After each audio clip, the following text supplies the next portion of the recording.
आज की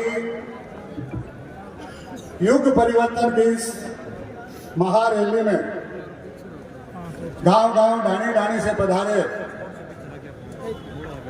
सभी मेरे बुजुर्गों को मैं सर्वप्रथम प्रणाम करता हूं।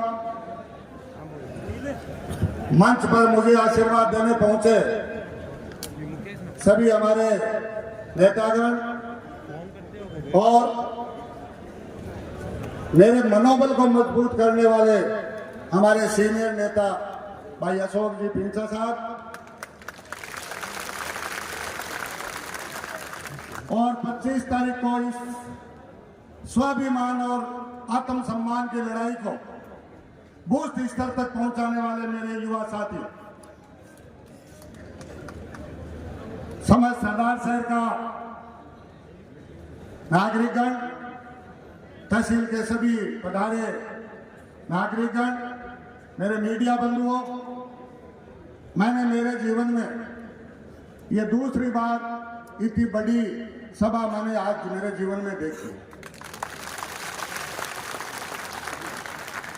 और मैं किन शब्दों में आपका ये एहसान उतारूंगा मुझे पता नहीं। जिन देहातों में मैं कभी गया नहीं, सिर्फ एक पिछले 2 महीनों से एक नाम चला था राजकांत चौधरी, और ये नाम चला और मुझे ये भी नहीं पता कब चला, कैसे चला, भगवान जाने। और उस राजकांत चौधरी को बिना देखे समस्त गांववासियों ने, देहात के लोगों ने मुझे, मेरे पिता मोहनलाल जी चौधरी के परिवार को जो सम्मान दिया, मैं और मेरा परिवार जिंदगी भर आपका एहसान नहीं भूलेंगे, ये मैं आपको विश्वास दिलाता हूं। और इस ऋण को मैं जब तक जिंदा रहूंगा उतारने का कोशिश करूंगा। साथियों, न मेरा कोई सपना था, न मेरी कोई महत्वाकांक्षा है। 3-4 दिन पहले एक बैठक चली, 500-400 आदमी इकट्ठे हुए, टिकटों के गलत वितरण को लेकर मंथन हुआ। उसमें मैं भी गया, भाई अशोक जी भी गए और पूरी तहसील के कुछ लोग भी गए। और उस मीटिंग में 3 घंटे मंथन चला। मैंने मेरी तरफ से हमारे जिला प्रमुख प्रतिनिधि श्री मोहनलाल जी आर्य का नाम रखा, लेकिन मैं ये बात इसलिए कहना चाहता हूं कि मुझे सिर्फ इस नाम के लिए इसलिए कहा गया कि देहात जाने हम जाने, और सरदार शहर के अंदर आपने जो काम किए, हमें विश्वास है कि सरदार शहर के लोग भी आपको काफी वोट देंगे। और उसी आशा पे भाई अशोक जी ने और सभी 21 मेरे कमेटी के सदस्यों ने मुझ में जो विश्वास व्यक्त करके मेरा नाम निकाला। साथियों, ये लड़ाई किसी से हमारी कोई व्यक्तिगत लड़ाई नहीं है। जैसा भाई अशोक जी ने कहा, ये लड़ाई स्वाभिमान और आत्मसम्मान पे चोट की है। आम आदमी ने, जिस जनता ने हमें 27,000 वोटों से उपचुनाव में जिता के भेजा, जो हमने सपने में भी नहीं सोचा था, और जो काम सरदार शहर के स्थानीय लोगों ने करके दिखाया, 4,500 वोटों से ज्यादा कभी कांग्रेस यहाँ ऊपर नहीं आई थी। और हमने जो सरदार शहर के विकास के काम किए, उसके आधार पे 8,000 वोट की लीड सरदार शहर सिटी ने उनको दी। और सुनने के बाद जो व्यवहार आम आदमी के साथ किया गया, वो मैं कुछ नहीं मेरे मुंह से बताना चाहता, मेरे से पूर्व वक्ताओं ने खूब बता दिया। मैंने 35 साल तक जिनके यहाँ दरिया बिछाई और 2 साल तक मैंने बिना किसी पार्टी के स्तर के भेदभाव के मेरे सभी साथी पार्षदों के साथ मिलकर सरदार शहर के विकास का एक बीड़ा उठाया। और ऐसे ऐसे काम हमने हाथ में लिए जिनको 40 सालों में कभी आज तक किसी चेयरमैन ने हाथ में नहीं लिए। और असंभव कामों को हमने जो 2 साल में संभव करके दिखाया। और ये मेरे नेताओं का रास नहीं आया। मैं ये समझता हूं कि जिस गलती को मैं आज नहीं ढूंढ पाया, शायद मेरी सबसे पहली गलती ये थी कि कम समय में मैंने जो ज्यादा विकास के काम कर दिए, वो शायद हमारे नेताओं को रास नहीं आया। उपचुनाव के बाद मेरे ऊपर जो सरदार शहर की जनता ने एक चेयरमैन चुना और मेरे 32 साथियों ने मुझे चेयरमैन चुना, उनके ऊपर 15 चेयरमैन साइडों से लगा दिए गए और मुझे शहर का विकास करने से रोकने का हर संभव प्रयास किया गया। और जिसका मुझे जिंदगी भर मरते दम तक मलाल रहेगा कि अगर मुझे 8 महीने का समय और मिलता तो मैं जो सरदार शहर के बकाया काम मेरे 20% बचे थे उनको पूरा निश्चित रूप से करता। और जिस प्रकार के आदर्श सड़कें हमने महबूब के मार्ग बनाए, दुगड़ विद्यालय रोड मेरा जो सपना था वो मेरा सारा चकनाचूर कर दिया। मेरी आत्मा उनको कभी माफ नहीं करेगी और ये सरदार शहर की जनता भी उनको माफ नहीं करेगी। और जब आदमी में अहंकार बढ़ जाता है, चाहे मैं हो चाहे कोई हो, जब अहंकार की भावना बोलने लगती है तो साथियों राजनीति में अहंकार की कोई जगह नहीं होती। जनता हमें चुनती है, जनता अपने सेवक के रूप में हमें चुनती है। एक जन सेवक का ये कभी फर्ज नहीं बनता है कि वो अपने मुंह से जो आए वो बोले। आप मेरे से पहले बहुत बता दिया, आप बहुत देर से बैठे हैं। मैं मेरे दिल की थोड़ी सी व्यथा आपको बताना चाहता हूं कि मेरे सामने बकरा मंडी में मैंने कभी 2 साल के कार्यकाल में कभी जातिगत भेदभाव नहीं किया, पार्टी का मैंने भेदभाव नहीं किया। और मैंने अगर एक काम इधर किया है तो माइनॉरिटी के अंदर माइनॉरिटी के वार्डों में मैंने बराबर विकास के काम किए। एक जिम अगर इधर खोली तो एक जिम मैंने उधर खोली। अगर सारा 2 लाइट इधर लगाई तो 2 लाइट मैंने इधर लगाई। पट्टों के मामले में मैंने जितना हो सका दिया। और सबसे बड़ी तकलीफ की बात यह, दूसरी गलती मैं समझना चाहता हूं कि दूसरी गलती यह हुई कि मैंने जनमानस की भावना देखते हुए पार्टी से टिकट मांगने की बहुत बड़ी भूल कर दी और उस भूल का नतीजा मुझे भुगतने को मिला। और मुझे 8 महीने में जिस प्रकार प्रताड़ित किया गया, अनर्गल मुझे धमकियां दी गई और जिन व्यक्तियों का कोई वर्चस्व नहीं, उन्होंने मुझे हर सोमवार को मेरे दिल की धड़कन बढ़ाई कि सोमवार निकलने नहीं देंगे, चेयरमैन को सड़क पे लाके छोड़ेंगे। ये आपका प्यार और आशीर्वाद है और मेरे साथी पार्षदों का मेरे साथ सहयोग है कि आज ये चेयरमैन आपके सामने खड़ा है और उनको हटाने वालों की छाती पे खड़ा है। अब लड़ाई स्वाभिमान की है। मैं ये चाहता हूं कि जिस प्रकार मेरा नाम राजकमल चौधरी आपके पास गया, उसी प्रकार मैं नाम नहीं जोड़ के और ये आप लोगों के मुंह से निकले कि ये वही राजकमल चौधरी है, मोहनलाल चौधरी का बेटा, जिसने 20 साल पहले नगर पालिका की चेयरमैन का काम किया। मैं ये नहीं कहना चाहता गांव में जाके या शहर में कि मैं मोहनलाल चौधरी का बेटा हूं। आप कहेंगे कि ये उस मोहनलाल चौधरी का बेटा है और उनकी विरासत हम सब खा रहे हैं, लेकिन संयुक्त नाम जनता के मुंह से निकले वो होता है। मैं तो ये मानता हूं कच्चे बस स्टैंड का निर्माण जो किया वो मैंने 210 गांवों को ध्यान में रख के शुरू किया। वहां जब मैंने नेता प्रतिपक्ष में था तो मैंने देखा कि जब महिलाएं आती थी और एक फुट कीचड़ के अंदर वो बस से उतरती और बस में चढ़ती थी, तो ये मेरे ध्यान में था कि अगर कभी भगवान ने मौका दिया और अगर कभी ऐसी चांस मिली तो सर्वप्रथम हम कच्चे बस स्टैंड में भव्य स्टैंड बनाएंगे। और आपके सहयोग से मैं आभार व्यक्त करूंगा उन रेहड़ी वालों का, उन बस वालों का और उन दुकानदारों का जिसने मुझे पूरा सहयोग देके और उस स्टैंड को हमने आपके सामने पेश किया और वो स्टैंड ही मेरे लिए सबसे बड़े गले की फांस बन गया। मैं ऐसा महसूस करता हूं। मैं आपको इतना विश्वास दिलाता हूं कि जिस प्रकार ये हुई शहर की बात, पिछले 8 महीनों से जिस प्रकार का आतंकवाद और दहशत जो इन लोगों ने फैलाई है, आज व्यापारी अपने आप को डरा हुआ महसूस करता है। अपनी मनमर्जी के अधिकारी ले ला के इन्होंने बैठा दिए। आजकल चाहे आप बिजली घर में चले जाओ और कृषि मंडी का आप उदाहरण ले लो, वहां से सेक्रेटरी को लाके बैठा दिया, जहां कृषि मंडी के सारे व्यापारी उससे परेशान है। लेकिन उस दहशत की वजह से डर के मारे कोई बोल नहीं रहा है। साथियों, उस दहशत को मिटाना पड़ेगा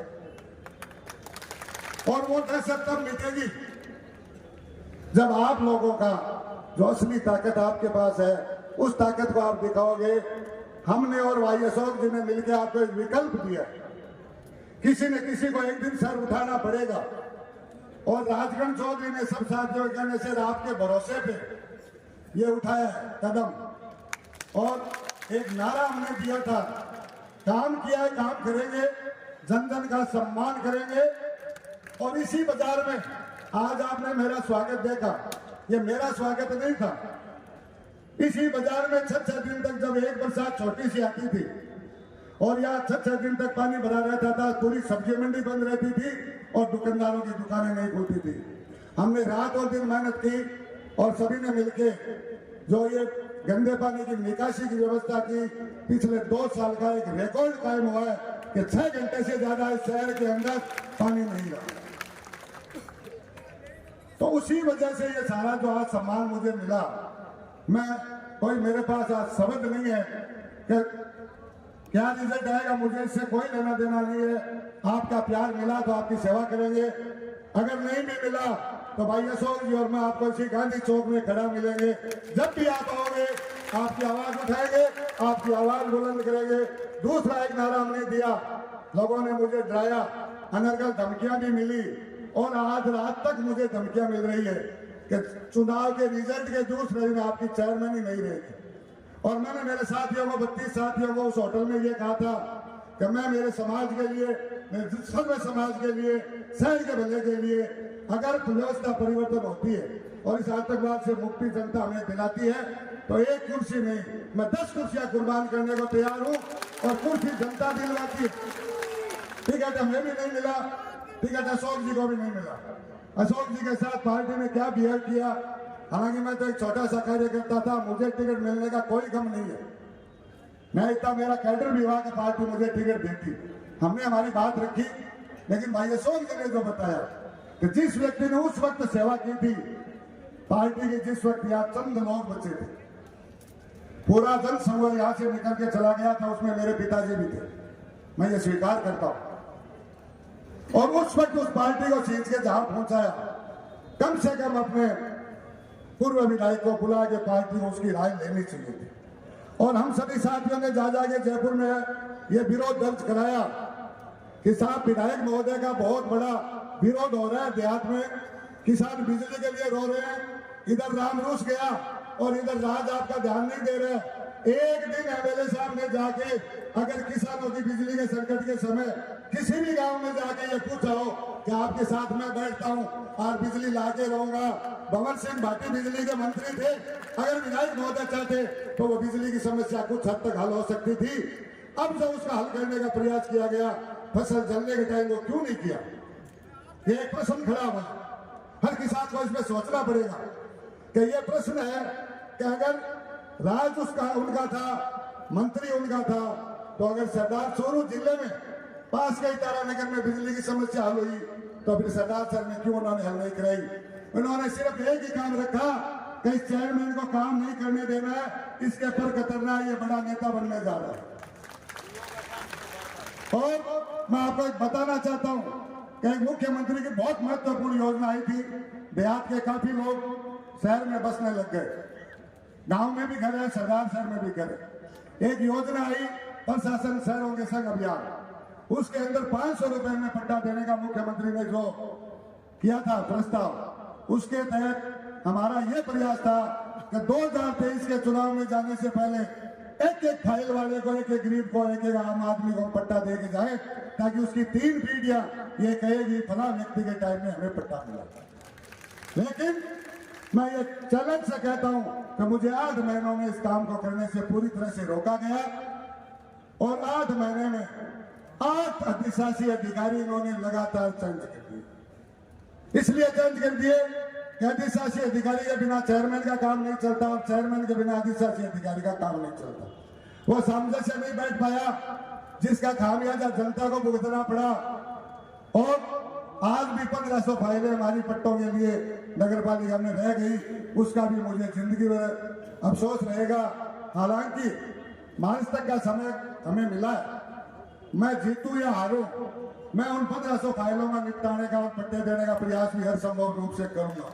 मैं उन बच्चों को देना चाहता हूं विश्वास। और तो और आचार संहिता लगी, उस वक्त मैं सुबह जयपुर में था, टीवी पे एक न्यूज आई कि 12 बजे मीटिंग है और आचार संहिता लगेगी। मैंने हाथों हाथ बिना नहाए गाड़ी ली और वहां से भगा।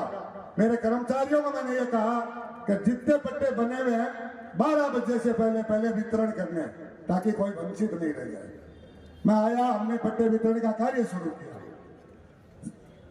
बच गए कुछ, आचार संहिता लग गई, हमने काम बंद कर दिया। उसके बाद उन्हीं के साथ रहने वाले कार्यकर्ता ने, जिसकी कॉपी मेरे पास पड़ी है, तुरंत एसडीएम को शिकायत करके और ये कहा कि आचार संहिता के बाद चेयरमैन पट्टे बांध रहा है, चेयरमैन के बाप का राज नहीं है। और वहां से अधिकारी आए और नगर पालिका में जो 200 कुछ पट्टे आज भी बने हुए नगर पालिका में वंचित रह गए, उनकी भी इनको बददुआ निश्चित रूप से लगेगी।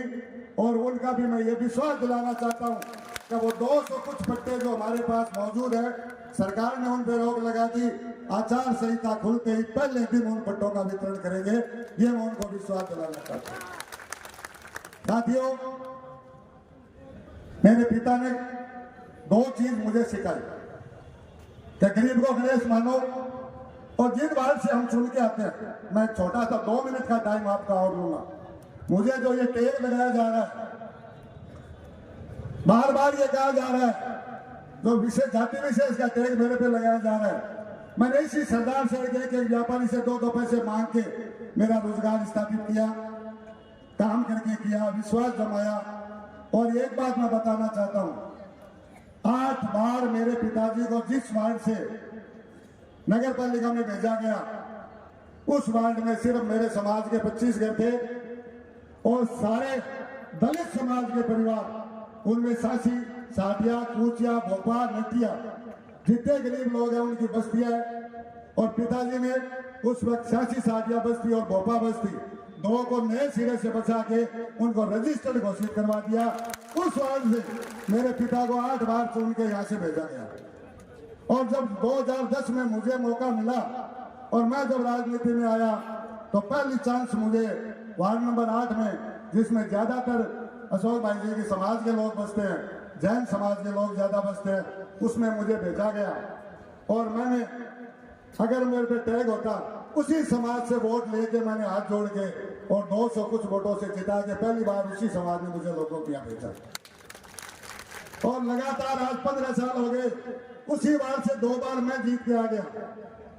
पहली बार मुझे वित्त कमेटी का चेयरमैन बनाया गया, दूसरी बार हम अल्पमत में रह गए, मेरी बहन सुषमा जी पिंचा चेयरमैन बनी, मुझे नेता प्रतिपक्ष बनाया गया। जिस जिम्मेदारी का भी मैंने पूरी जिम्मेदारी के साथ निर्वहन किया और मैंने शहर की समस्याओं को नजदीक से देखा।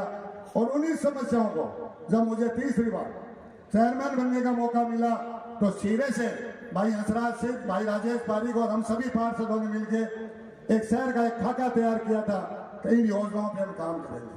मैं भारतीय जनता पार्टी के सभी मेरे साथी पार्षदों का आभार व्यक्त करना चाहता हूं इसी मंच से कि हमने 2 साल तक काम किया शहर के विकास में, एक आध छोटे मामलों को छोड़ के, और कभी विपक्ष के पार्षदों ने मेरा विरोध नहीं किया।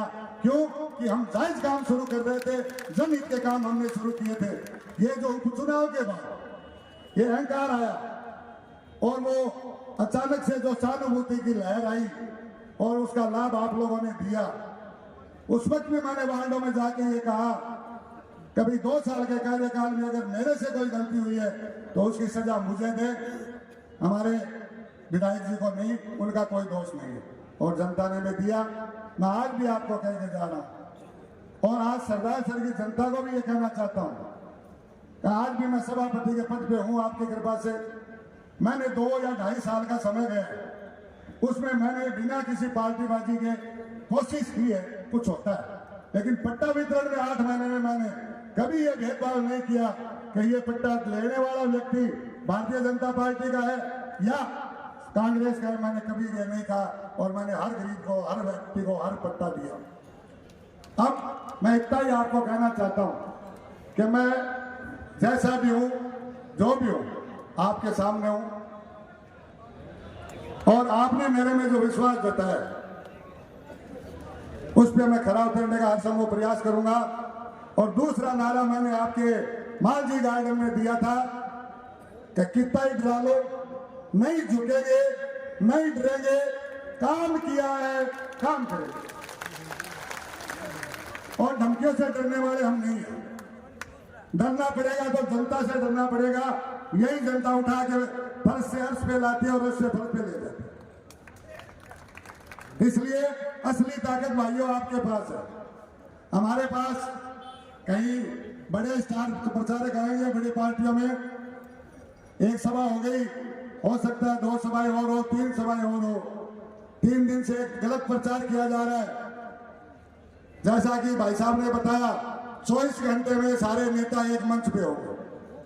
वो 36 घंटे गई, फिर गांव में यह प्रचार किया गया कि अशोक जी की तो कोई बात नहीं, अशोक जी तो हमारे साथ ही है, कल कर देंगे।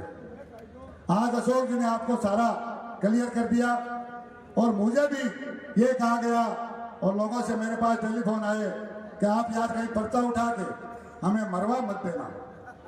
मैं आपको विश्वास दिलाता हूं कि चाहे खुदाई आ जाए, आपने जिस विश्वास के साथ मेरे में विश्वास व्यक्त किया और हमारे सारे नेतृत्व ने मुझे विश्वास किया है, मैं उनको भी यह विश्वास दिलाना चाहता हूं कि मैं मर सकता हूं, कट सकता हूं, झुक सकता हूं, वापस नहीं लेंगे नाम और आपके लिए लड़ेंगे। ये भ्रम निकाल दे किसी को है तो। और आपसे इतना ही निवेदन है कि सभा हमारी हुई है, अगली सभा आपको करनी है। वो कैसे करनी है कि 3 तारीख को जो रिजल्ट आएगा उस 3 तारीख को रिजल्ट को ऐसा विशाल बना दो कि एक सभा यही हो और जो जुलूस निकले उसमें आपको अपनी खुशी का इजहार करने का मौका मिले। साथियों, ये आतंकवाद और दहशतवाद जो फैला रखा है शहर में, मैं आपको स्पष्ट दिला दूं कि हमारे इतने मजबूत नेता हैं, किसी को डरने की कोई आवश्यकता नहीं है, चाहे वो व्यापारी हो चाहे किसान हो, किसी से डरने की जरूरत नहीं है। मैं मेरे मुंह से न तो कोई उच्च शब्द किसी के प्रति यूज करता, कुछ भी लोग कहें मैं सुनने को तैयार हूं। पिछले दिनों फेसबुक में चल रहा है, सोशल मीडिया पे चल रहा है, मेरे को हर तरह से वो बदनाम करने का प्रयास किया जा रहा है, लेकिन मेरे इन बातों से कोई फर्क नहीं पड़ता। काम करना है, बातें चलती रहेगी। और यही गांधी चौक है जिसमें मेरा पुत्र ने अपना जीवन, कोई भी आता था गांधी चौक में मोहनलाल चौधरी खड़े मिलते थे। मैं आपको विश्वास दिलाता हूं कि चाहे मैं चेयरमैन की कुर्सी में रहूं या नहीं रहूं, इस गांधी चौक में हम आपको खड़ा मिलेंगे और अशोक जी आपको घर पे मिलेंगे, जहां आपको जरूरत हो। निश्चित रूप से किसी भाई को डरने की जरूरत नहीं है।